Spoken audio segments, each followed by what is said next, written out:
British खुफिया एजेंसियां भी इस खबर को सच नहीं मान रही थी। वे लगातार यह जांच कर रहे थे कि कहीं यह नेताजी की कोई नई चाल तो नहीं है, क्योंकि सुभाष चंद्र बोस चकमा देने में माहिर थे। याद कीजिए 1941 का वह दिन, जब कलकत्ता में अपने ही घर में ब्रिटिश पुलिस की कड़ी नजरबंदी के बावजूद वे एक पठान जियाउद्दीन का भेष बदलकर अंग्रेजों की आंखों में धूल झोंककर निकल गए थे। जो इंसान ब्रिटिश साम्राज्य की खुफिया एजेंसी को अपने घर से चकमा दे सकता था, क्या वह ऐसे ही किसी अनजान हवाई अड्डे पर अपनी जान गंवा देगा? अंग्रेजों को यही डर था। जैसे जैसे समय बीता, भारत आजाद हुआ, लेकिन आजाद भारत की सरकारों ने नेताजी की मौत के रहस्य को सुलझाने से ज्यादा उसे उलझाने का काम किया। सबसे पहले 1956 में शाहनवाज कमेटी बनाई गई। इस कमेटी ने वही पुरानी जापानी कहानी दोहरा दी और कह दिया कि नेताजी की मौत विमान दुर्घटना में ही हुई थी।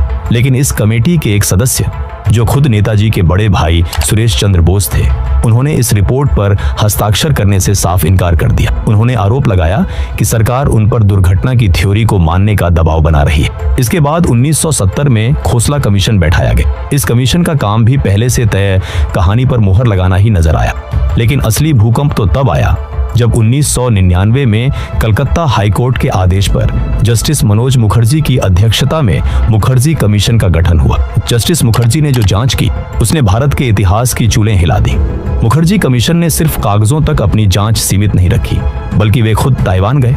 उन्होंने वहां के सरकारी रिकॉर्ड खंगाले और तभी वह सच्चाई सामने आई जिसने सबको स्तब्ध कर दिया। ताइवान के अधिकारियों ने अपने पुराने रिकॉर्ड देखकर स्पष्ट रूप से बताया कि 18 अगस्त 1945 और उसके आसपास के कई हफ्तों तक ताइहोकू हवाई अड्डे पर कोई भी विमान दुर्घटनाग्रस्त नहीं हुआ था। वहां के श्मशान घाट के रिकॉर्ड में सुभाष चंद्र बोस या उनसे मिलते जुलते किसी व्यक्ति के दाह संस्कार का कोई जिक्र नहीं था। जो राख रैंकोजी मंदिर में रखी थी, उसके बारे में जापानी अधिकारियों ने कभी डीएनए टेस्ट की अनुमति नहीं दी। मुखर्जी कमीशन ने अपनी रिपोर्ट में साफ शब्दों में लिखा, नेताजी की मौत विमान दुर्घटना में नहीं हुई थी और रैंकोजी मंदिर में रखी अस्थियां उनकी नहीं है। लेकिन आपको जानकर हैरानी होगी कि 2006 में जब यह रिपोर्ट संसद में पेश की गई, तो तत्कालीन सरकार ने बिना कोई ठोस कारण बताए इसे खारिज कर दिया। आखिर सरकार किस बात से डर रही थी? अगर विमान क्रैश नहीं हुआ था, तो 18 अगस्त 1945 के बाद नेताजी गए कहां?